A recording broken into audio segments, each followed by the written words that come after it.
People always assumed birthdays were supposed to be simple. Balloons, cake, a few off-key songs, and a bunch of kids talking over each other. That was normal. Growing up, I used to watch it happen in school every year. A classmate would show up with cupcakes. The teacher would write their name on the calendar. Everyone would crowd around their desk pretending they were best friends for a day. But for me, birthdays were something I learned to pretend didn't exist. We didn't celebrate them in my house. Not mine, not my parents', not anyone's. My parents always brushed it off like it didn't matter.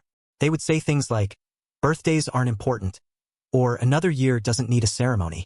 And for a long time, I accepted that explanation because kids don't question the world they grow up in. They just assume it's normal. But deep down, even before I understood anything, I knew something wasn't right. Every year, when other kids got their moment in the spotlight, I stayed quiet at my desk, pretending it didn't sting. I told myself I didn't care, that birthdays were silly anyway. But the truth is, it did bother me. It bothered me more than I ever admitted. And the older I got, the more obvious it became that my parents weren't avoiding birthdays because they disliked them. They were avoiding them because of something connected to me. Or at least that's how it felt. The first moment things started to shift was when I turned 15. By then I had accepted that my birthday was just another Wednesday. But something in me snapped that year. I wasn't angry. I was curious. I had started to notice patterns in the house. Certain dates made my parents unusually tense. Certain objects were always kept out of reach. And the hallway closet, the one near their bedroom, was always locked. Not just locked, secured. Like it held something fragile or dangerous or important. One night, long after they'd gone to bed, I heard my parents talking in the living room. Their voices were low but sharp, like they were trying not to wake me but couldn't keep the tension out of their words. I couldn't make out much, just a few fragments. "He's getting older. We can't keep hiding it. What if he finds out on his own?" I froze in the hallway, too afraid to move, too afraid to announce my presence. When the room went quiet, I slipped back into my bedroom and stared at the ceiling for hours, replaying their whispers. What were they hiding? What was it? And more importantly, what did it have to do with me? The next afternoon, curiosity got the best of me. When my parents left to run errands, I went straight to that hallway closet. I tugged at the doorknob, expecting it to be locked like always, but it clicked open. That alone sent a chill through me. They never forgot. They were obsessive about it. And yet, today, the lock failed or someone forgot to engage it. My heart kicked into a frantic rhythm, but I couldn't stop myself. I opened the door. Inside, everything looked ordinary at first. Coats, old shoes, boxes stacked on shelves. But one box stood out. It wasn't dusty. It wasn't shoved aside. It sat right at eye level as if someone had placed it there recently. A simple wooden box, dark, worn on the edges, with a brass latch that looked older than everything else in the closet. My hands shook as I lifted it off the shelf. It felt heavier than I expected, as if the weight inside wasn't just physical. I sat right there on the floor and unlatched the box. The moment it clicked open, a faint smell of old paper and something nostalgic hit me. Inside were photographs. Dozens of them. Some were faded, some bent at the corners.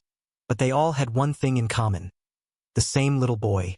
Blonde hair, bright eyes, a smile that seemed too wide for his face. A boy I had never seen before, at least not in person. And yet, he looked familiar. Not in a déjà vu way, but in a way that made my stomach twist. I picked up the photograph on top, one of him holding a small toy car, and studied it. The shape of his nose, the curve of his smile, the way he stood slightly crooked, he looked like me. Or rather, I looked like him. My confusion grew with every photo I sifted through. Pictures of him at a park. Him blowing out candles on a birthday cake. Him sitting on my mother's lap. Him riding on my father's shoulders. Why did my parents have all these photos of a kid they never mentioned? And why did he look so much like me? I dug deeper into the box. Under the photos were documents. A hospital bracelet. A certificate with smudged ink. A short letter torn at the edges. And then, at the bottom, a photograph that made my breath stop completely. It was a picture of the boy standing next to me. Not similar looking. Not a coincidence. It was me, maybe 2 years old, standing beside him. His arm around my shoulder. The two of us smiling at the camera like we'd grown up together. I didn't remember that photo. I didn't remember him. Not even a trace of recognition stirred in me. And that terrified me more than anything else I'd discovered. Before I could process what I was looking at, I heard the front door open. Panic surged through me. I shoved everything back into the box, scrambled to return it to the shelf, and closed the closet door just seconds before my mother walked into the hallway. She looked at me with that strained smile she used when she was trying to hide stress. I tried to act normal, but inside, a storm was forming. That night, I barely slept. I waited for the right moment, then finally confronted them in the kitchen the next morning. "Who is the boy in those pictures?" I asked. No build-up. No softening the question. I needed the truth. My parents froze. My mother's hands trembled against the counter. My father's eyes darted toward the hallway closet before he forced them back on me. "You went in there?" he asked quietly. "You left it unlocked," I said. "Who is he? Why does he look like me? Why was I in a picture with him?" My mother sank into a chair like her legs had given out. My father rubbed his face with both hands, exhaling shakily. I could tell immediately that this wasn't something small. This wasn't about adoption or family friends or missing childhood memories. This was something heavy, something they never thought I'd uncover. My father sat across from me, avoiding my eyes. "His name was Ethan," he said finally. He was your older brother." The words hit me like a blow. A brother? I had a brother? All my life I thought I was an only child. They never hinted, never slipped, never kept anything of his visible in the house. My mind raced. "Why didn't you tell me?" I asked. "Why hide something like that?" My mother's eyes filled with tears. "Because you were too young to remember him," she said softly. "And because remembering him hurts more than anything." I tried to hold on to something solid in the conversation, but everything felt like it was tilting sideways. "What happened to him?" My voice cracked. "Why don't I remember? What happened to Ethan?" Neither of them answered immediately. My father stared at the table. My mother covered her face with her hands. The silence stretched so long I felt my chest tightening. When my father finally spoke, his voice was barely above a whisper. "He died," he said. The room felt colder instantly. I expected grief, maybe guilt, maybe tragedy. But what I didn't expect was how quickly they shut down after that. When I asked for details, they refused. My mother said, "You don't need those memories." My father said, "Knowing won't change anything." And every time I pushed, they became more distressed, more defensive, more unwilling to open up. But now that I knew the truth existed, there was no way I could go back to pretending. Something in the way they avoided the details felt wrong. Not just painful, wrong. Like there was more to the story than a simple childhood accident. That suspicion grew stronger a few days later when I noticed a car parked near our house. An unfamiliar black sedan that seemed to linger longer than it should have. At first, I ignored it, thinking it belonged to a neighbor. But the next afternoon, it was there again, this time parked directly across the street. A man sat inside, not hiding, just watching the house with an expression I couldn't read. When he noticed me looking, he didn't turn away. He didn't smile.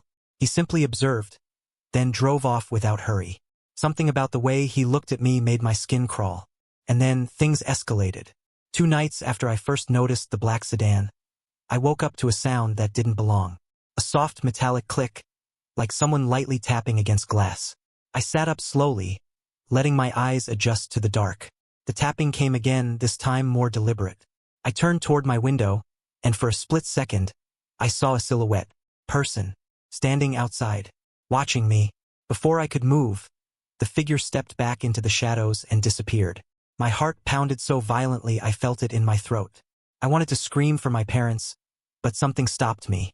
A strange instinct, a warning in my gut that told me if I made noise, things would escalate faster than I could process.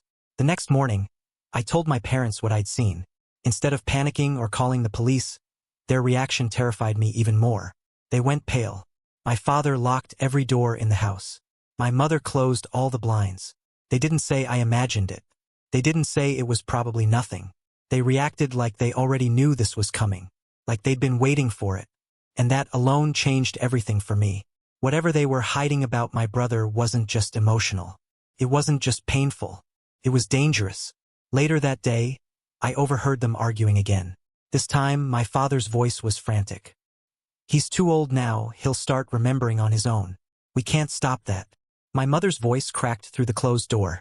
"Then we have to leave. We have to disappear before they realize he's not the same one." I froze. Not the same one? What did that even mean? Who was they? And why did my parents sound like they were preparing for a threat instead of running from grief? I knew they wouldn't give me answers voluntarily.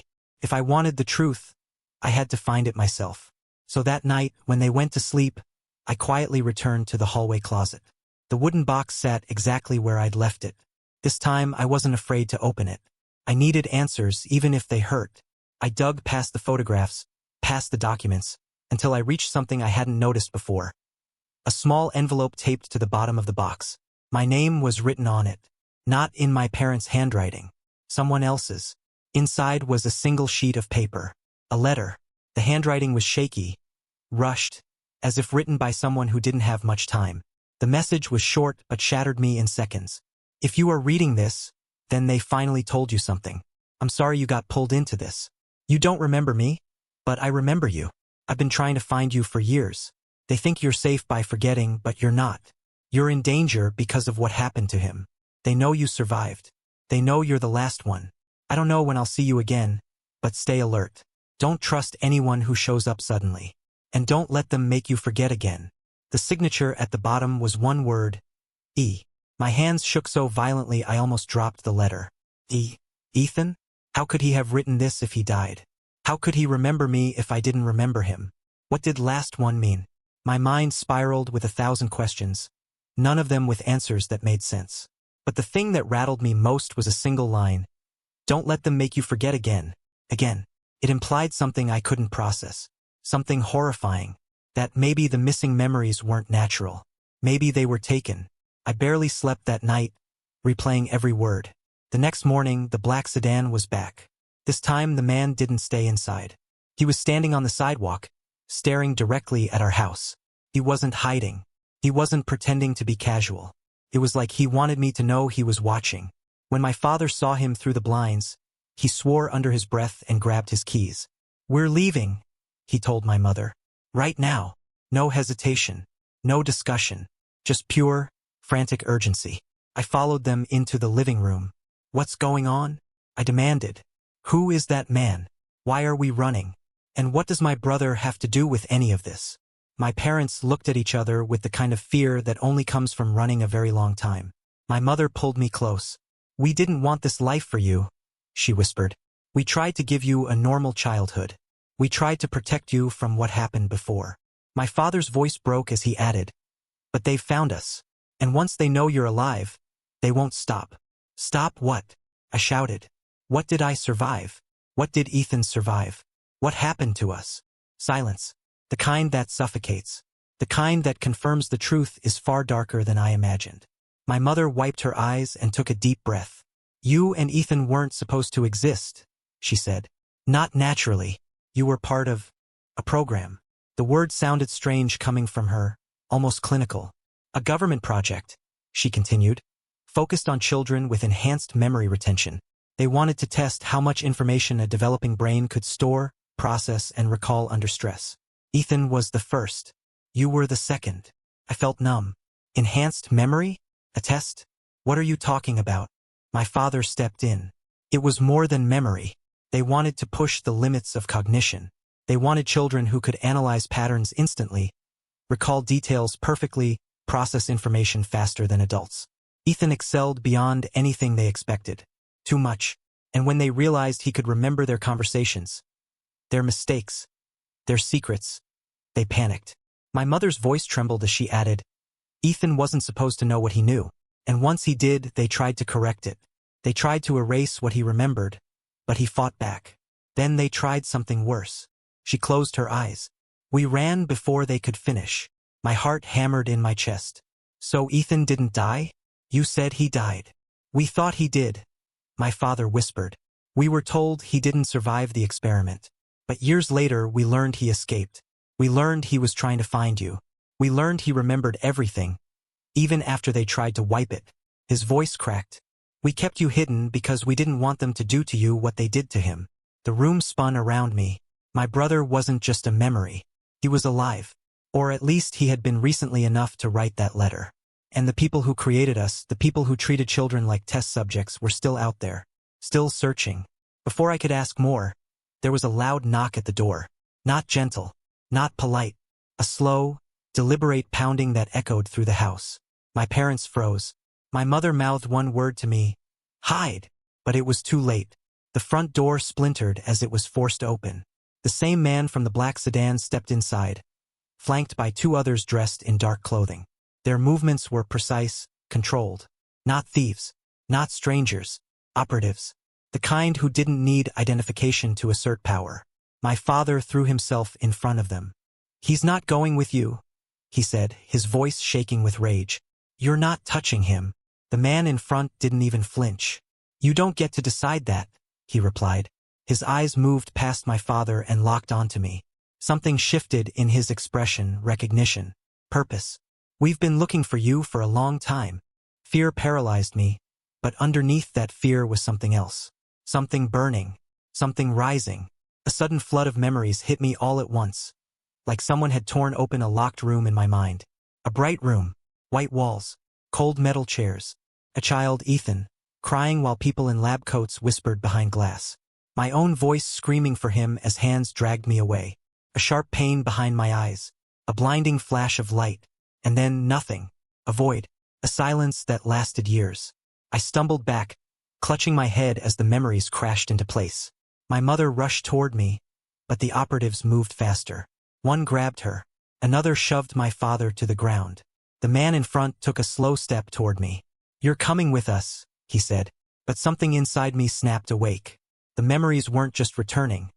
They were reorganizing, sharpening, accelerating. I could see details in the room with unnatural clarity. The angle of the light, the positioning of the intruders, the weight distribution in their stance, patterns, weaknesses, escape routes. My mind wasn't panicking, it was calculating. Fast.